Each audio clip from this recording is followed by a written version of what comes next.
It's always great coming back to Jackson, being able to be in hometown for this game.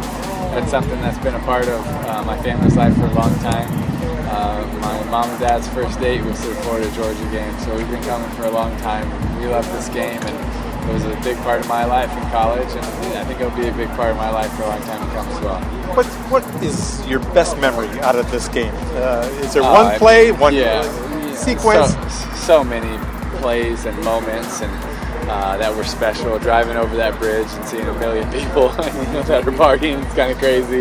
But I think my best memory is against Georgia, breaking Herschel Walker's touchdown record and being able to take that very ball that I broke it with and give it to my dad that year for Christmas. That'll be my favorite memory. When a team is this much of an underdog as Florida is, does it have to rely on maybe a trick play, something unusual? No.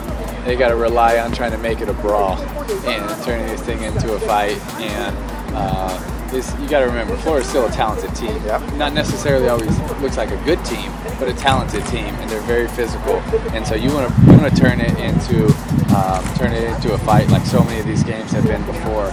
And see if you can get some of those big plays. Offensively, you're going to need more, but defense, that defense has played well at times this year. So I don't think you got to rely on trick plays. I think you got to rely on physicality, on pride, and on knowing that this is a rivalry game. And when you're a player at Florida or at Georgia, you're not judged on the cupcakes at the beginning of the season. You're judged ultimately on your rivalry games, and you're judged on those big moments. And they got a chance to totally change your season if they go in there tomorrow at 3:30 and get it done. So do they have more chance than most people are giving them credit for? I didn't say I was going to predict them. I just think that when you talk about talent, when you talk about showing up, when you talk about ability, I think they have those things, right? They just haven't put it together in an execution and efficient form. Georgia is executing, running the ball, play action, being sound on defense. What separates them is execution, efficiency, quarterback play, decision making, leadership. So many of those things that's just hard to put a finger on, right? But I mean, listen, we've seen this game for the last 30 years. Crazy things have happened. I've been in a lot of the stadium where crazy things have happened, and anything can happen in this game, especially because it's orange and blue half and red and black on the other half, and momentum. And these are 18 to 22-year-old kids. You're not always the same. Guess what? You go through highs and lows, and you get the momentum going. You get a big play, and the other team's caught in a low, and you get that thing rolling.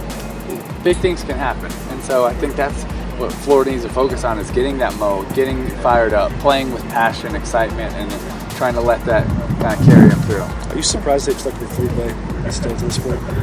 Well, I think he's a quarterback of the future, and he's someone that he's talented. Gosh, I think you can see that with some of the throws he's made this year. He's a big kid, he's talented, he's a better athlete than people give him credit for. And I think that, the thing about Florida and Florida fans is it's very much what have you done for me lately. And so I think there's a piece of Florida that needs to think about the future and developing him the right way, because he does have talent. If it comes together, it could be a really good one.